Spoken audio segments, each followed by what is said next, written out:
अवधूत चिंतन श्री गुरुदेव दत्त श्री स्वामी समर्थ महाराज की जय। श्री स्वामी समर्थ जय जय स्वामी समर्थ। श्री स्वामी समर्थ जय जय स्वामी समर्थ।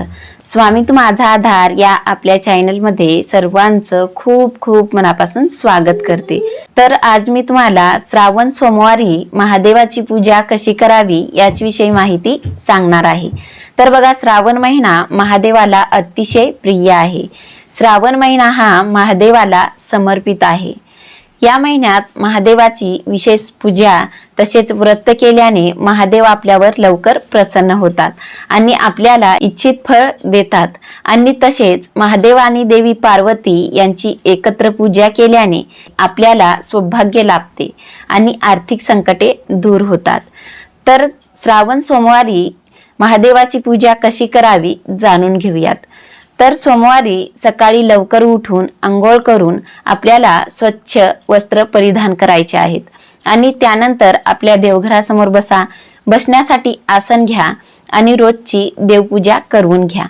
रोजची देवपूजा केल्यानंतर आपण महादेवाची जिथे पूजा करणार आहोत ती जागा सुरुवातीला स्वच्छ करून घ्या। ती जागा स्वच्छ पुसून घ्या आणि त्यावर रांगोळीने एक ओम काढा। त्या ओमची पूजा करा। पूजा केल्यानंतर त्यावर एक चौरंग किंवा पाट ठेवा। जे तुमच्याकडे उपलब्ध असेल चौरंग किंवा पाट ते तुम्ही ठेवायचं आहे आणि त्यावर एक पांढरं कोरं वस्त्र अंथरायचं आहे आणि सर्वात आधी आपल्याला दिवा लावायचा आहे। दिवा लावा, दिव्याची पूजा करा, हळदी कुंकू अक्षता अर्पण करा, फुलं अर्पण करा आणि त्यानंतर दिव्याला नमस्कार करा आणि त्यानंतर गणपतीची पूजा करा।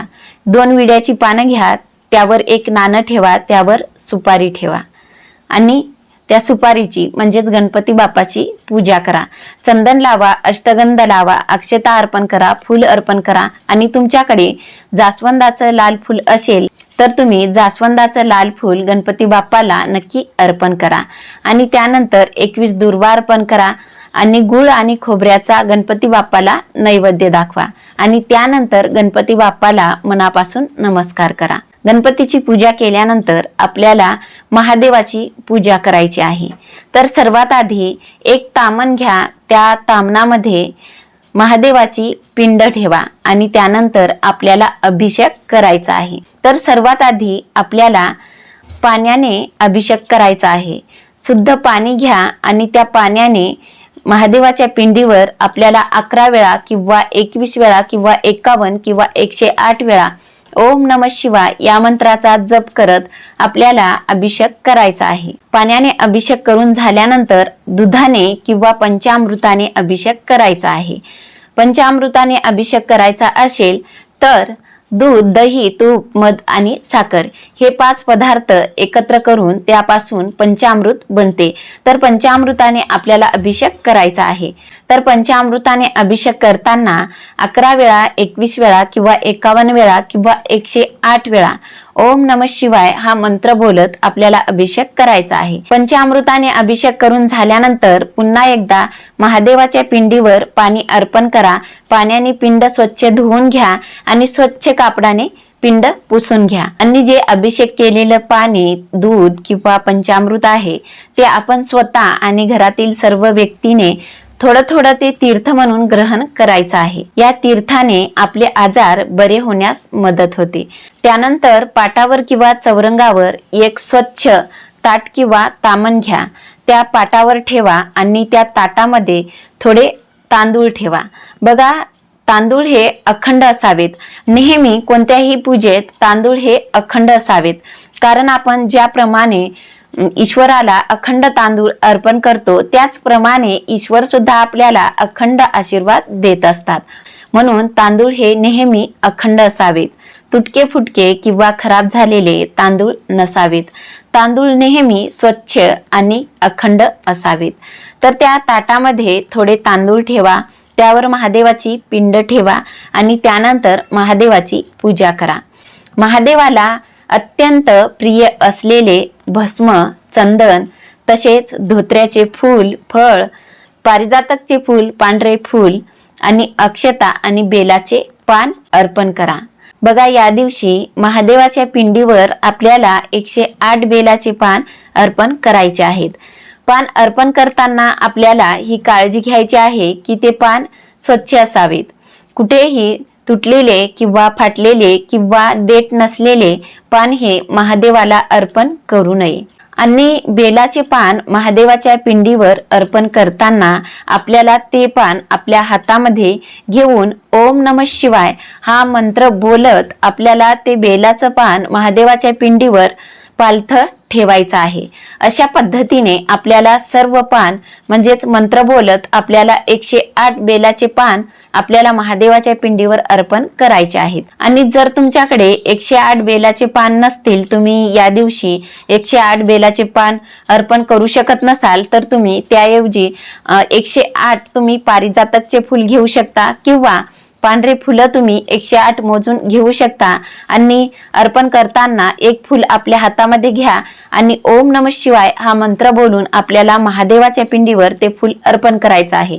अशाच पद्धतीने तुम्ही 108 फुलं महादेवाच्या पिंडीवर या दिवशी अर्पण करायचे आहेत.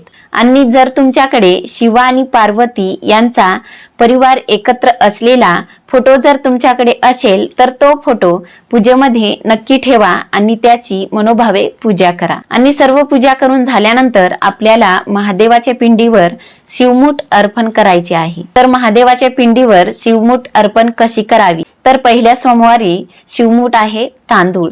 तर आपल्याला आपल्या उजव्या हातामध्ये अखंड मुठभर तांदूळ घ्यायचे आहेत आणि ते तांदूळ ओले करायचे आहेत आणि आपली मूठ अशी उभी धरायची आहे शिवपिंडीवर.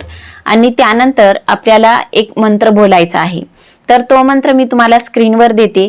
तुम्ही हा मंत्र बोलू शकता किंवा हा मंत्र बोलू शकता. शिवा शिवा महादेवा, माझी शिवमूठ ईश्वरा देवा, माझ्या सर्व इच्छा पूर्ण कर रे देवा, असे म्हणून आपल्याला ती शिवमूठ महादेवाच्या पिंडीवर अर्पण करायची आहे. तर आपल्याला शिवमूठ 3 वेळा अर्पण करायचे आहे. तर अशा पद्धतीने आपल्याला प्रत्येक सोमवारी ज्या धान्याची शिवमूठ आहे त्या धान्याची शिवमूठ आपल्याला अशा पद्धतीने महादेवाच्या पिंडीवर अर्पण करायचे आहे. तर शिवमूठ अर्पण केल्यानंतर तुम्हाला महामृत्युंजय मंत्राचा 108 वेळा जप करायचा आहे किंवा तुम्ही तुमच्या आवडीचे स्तोत्र, ग्रंथ वाचन किंवा मंत्र जप तुम्ही करू शकता. आणि या सेवा करून झाल्यानंतर आपल्याला महादेवाची आरती करायची आहे. तर आरती करताना सुरुवातीला आपल्याला गणपतीची आरती करायची आहे आणि त्यानंतर महादेवाची आरती करायची आहे. आरती झाल्यानंतर महादेवाला दूध साखर किंवा खडीसाखर किंवा केळी किंवा इतर फळे किंवा गोडाचा पदार्थ नैवेद्य म्हणून दाखवायचा आहे. आणि या दिवशी दिवसभर उपवास करायचा आहे आणि संध्याकाळी सूर्यास्ताआधी महादेवाला नैवेद्य दाखवून उपवास सोडायचा आहे. बघा, काही भागामध्ये सूर्यास्ताआधीच हा सोमवारचा उपवास सोडला जातो. तर तुम्ही तुमच्या परंपरेनुसार उपवास सोडू शकता. आणि या दिवशी आपल्याला दिवसभर ओम नमः शिवाय या मंत्राचं नामस्मरण करायचं आहे. मग कोणतंही काम करताना, चालता फिरता, उठता बसता सतत ओम नमः शिवाय हा मंत्र आपल्याला आपल्या मुखात ठेवायचा आहे.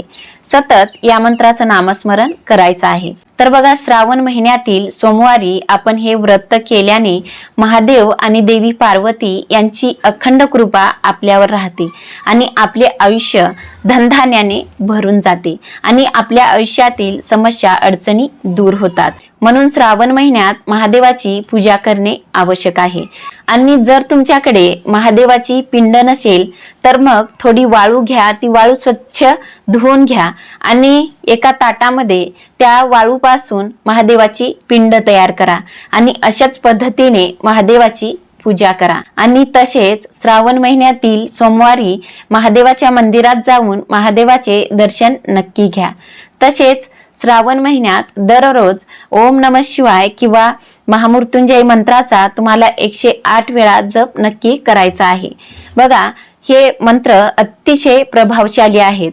म्हणून तुम्ही या मंत्राचा खास करून श्रावण महिन्यात तुम्ही या मंत्राचा जप नक्की करा. आणि जर तुम्हाला 108 वेळा या मंत्राचा जप करणे शक्य नसेल तर तुम्ही 11 वेळा किंवा 21 वेळा किंवा 51 वेळा तुम्ही या मंत्राचा जप करू शकता. फक्त रोज न चुकता आणि अगदी मनापासून पूर्ण श्रद्धेने पूर्ण विश्वासाने तुम्हाला या मंत्राचा जप करायचा आहे. नक्कीच महादेव तुमच्यावर प्रसन्न होतील आणि तुमच्या सर्व इच्छा पूर्ण करतील. तर अशा प्रकारे श्रावण सोमवारी तुम्ही महादेवाची साधी भोळी पूजा करा. फक्त ती पूजा अगदी मनापासून पूर्ण श्रद्धेने करा. तर आणखी तुमचे काही प्रश्न असतील तर नक्की कमेंट करून सांगा आणि या व्हिडिओला नक्की लाईक करा.